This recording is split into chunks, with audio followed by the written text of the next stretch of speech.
बस सच इस पटल पर आपका स्वागत और कुमार राजेश का प्रणाम। At the very outset, a small explanation is in order. In case it is true journalism, it has to be people-oriented.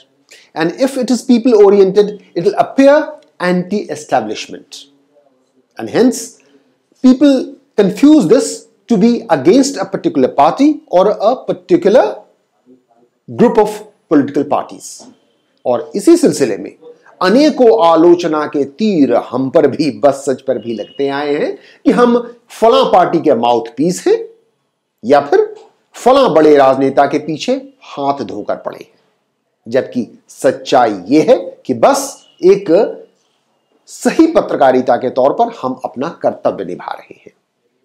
लेकिन जहां तक राजनीति, समग्र राजनीति का प्रश्न है, खासकर चुनावी राजनीति, तो इस बारे में हमारा विचार, बस सच का विचार बिल्कुल स्पष्ट है कि सभी राजनीतिक पार्टियां, तमाम राजनीतिक गठबंधन सब एक ही थाली के चट्टे बट्टे हैं।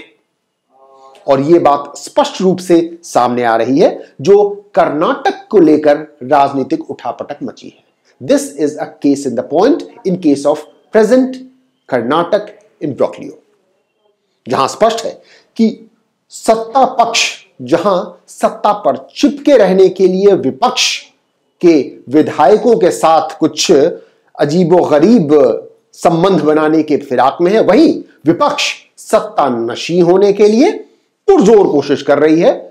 इन English we call it by hook और क्रुक। तब एक बात बिल्कुल स्पष्ट है कि अगर सत्ता पक्ष या विपक्ष किसी भी प्रकार सत्ता तक पहुंचने के लिए या सत्ता पर बने रहने के लिए करोड़ों करोड़ रुपए खर्च करने को तैयार है, तो फिर उसी राजनीति से, उसी सत्ता नशी होने के समय से वो उस निवेश को वापस भी चाहेगा।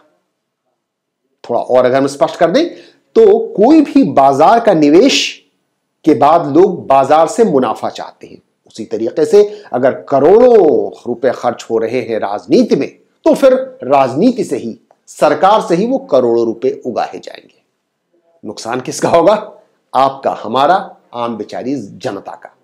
तो इस विषय को समझने के लिए आइए नजर दौड़ाते हैं किस तरीके से क्या कुछ हो रहा है कर्नाटक में सत्ता के पीछे हाथ धोकर पड़े दो गठबंधनों के बीच में।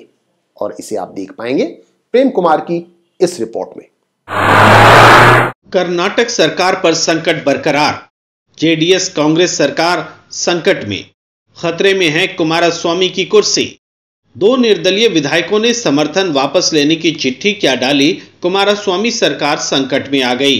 क्या संकट महज दो निर्दलीय विधायकों के समर्थन और विरोध की वजह से हुआ है? नहीं, संकट के लक्षण और भी हैं। कांग्रेस के 4 से 5 विधायक लापता हैं। बीजेपी भी अपने 104 विधायकों में से 99 विधायकों को गुरुग्राम में सुरक्षित रखी हुई है। उसे आशंका है कि उसके विधायकों की खरीद फरोख्त होगी। मुख्यमंत्री कुमारस्वामी का दावा है कि कांग्रेस के 5 विधायकों को मुंबई में एक होटल में रखा गया है और इसके पीछे बीजेपी है। यह साफ है कि कर्नाटक के सत्ता और विपक्ष दोनों को अपने अपने विधायकों के चुरा लिए जाने की आशंका है। राजनीति में जनप्रतिनिधियों की चोरी का यह नया खेल है। यह अनोखी चोरी है। इसमें धन लुटाए जाते हैं। अगर बीजेपी के 99 विधायक गुरुग्राम के 5 स्टार होटल में 2 दिन भी ठहरते हैं तो उनके आने जाने और ठहरने का खर्च एक विधायक पर 3 से 4 लाख रुपए पड़ता है। यानी 2 दिन में 3 से 4 करोड़ रुपए बीजेपी ने कर दिए स्वाहा। इसी तरह अगर कांग्रेस के 5 विधायक मुंबई के किसी होटल में हैं और कर्नाटक से लापता हैं तो उन पर हर दिन लाख रुपए से ज्यादा उन होटलों में खर्च निश्चित रूप से हो रहे होंगे। आने जाने, छिपने रहने का खर्च अलग। अजी ये रकम तो बहुत मामूली है। विधायकों की निष्ठा खरीदने के लिए तो पार्टियां पानी की तरह पैसा बहा सकती हैं, लेकिन क्यों? इससे पहले कि इस पहेली को समझें, आइए नजर डालते हैं कर्नाटक के विधानसभा के गणित पर। कर्नाटक में कुल सदस्यों की संख्या है 224 मैजिक फिगर यानी सरकार बनाने के लिए जरूरी आंकड़ा है 113। कांग्रेस के पास 80 सीटें हैं, जेडीएस के पास 37, बीएसपी के पास 1 सीट है और ये तीनों मिलकर बहुमत का आंकड़ा पा लेते हैं। बीजेपी के पास 104 सीट हैं और अन्य के पास 2। कुमारस्वामी की सरकार को कांग्रेस और बीएसपी के समर्थन के बाद कुल 117 विधायकों का ठोस समर्थन है। यह स्थिति तब है जब 2 निर्दलीय विधायकों ने समर्थन वापस ले लिया है। अगर लापता 5 विधायक भी बागी हो जाते हैं तब भी कुमारस्वामी की सरकार पर कोई खतरा नहीं होता, क्योंकि तब संख्या रह जाएगी 112। मगर विश्वास या अविश्वास प्रस्ताव के दौरान वे कांग्रेस के सदस्य असंबद्ध हो जाएंगे। कुमारस्वामी सरकार को गिराने के लिए बीजेपी के पास रास्ता यह है कि वह निर्दलीय विधायकों को अपने साथ जोड़कर अपनी संख्या 104 से बढ़ाकर 106 या 107 कर ले। इस मकसद में वह कामयाब हो चुकी है। इससे आगे उसकी कोशिश है कि कर्नाटक विधानसभा में सदस्यों की संख्या को 224 के बजाय 212 पर लाया जाए, यानी 12 विधायकों से सदन की सदस्यता से इस्तीफा दिलाया जाए। उस स्थिति में किसी पर दल बदल विधेयक भी लागू नहीं होगा और बीजेपी अपने 106 या 107 विधायकों के साथ ही बहुमत में भी आ जाएगी। दरअसल कर्नाटक में बीजेपी फूंक फूंक कर चाल चल रही है। एक बार सदन में बहुमत सिद्ध नहीं कर पाने की वजह से बीजेपी की किरकिरी हो चुकी है।